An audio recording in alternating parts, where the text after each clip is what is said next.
Parasti datori tie darbojas pēc klasiskas fizikas likumiem. Jā, kaut gan tie ir ļoti maziņi un kvantu fizika sāk spēlēt lomu, bet pēc būtības tā visa informācija, kas tiek turēta uz datora, ir klasiska datora. Tie ir biti, nulles un viennieki.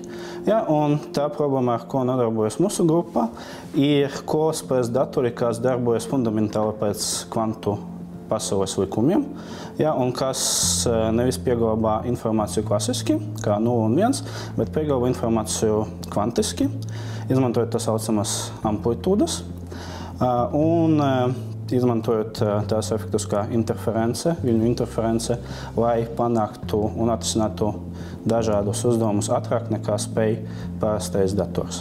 Mūsu pasaule ir kvantifiziska, ja, un tā ir galvenā ideja saprast, ko spēj kvantu fizikas skaitļošanas ziņā. Un tie diez vai aizstās parastos datorus, jo tie būs lēnāki nekā parasti datori, jo parasti datori tika attīstīti jau desmitiem gadu, bet kvantu datori mazāk.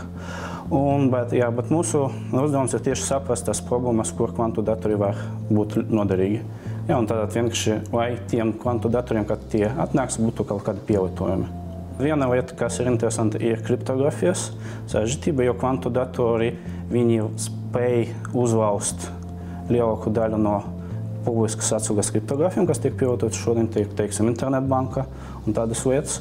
Un mēs gribam saprast, vairāk, ko kvantu datori nespēs uzlauzt, kas var būt drošs, ko var izmantot parastie datori un kas var būt drošs pret kvantu datoriem.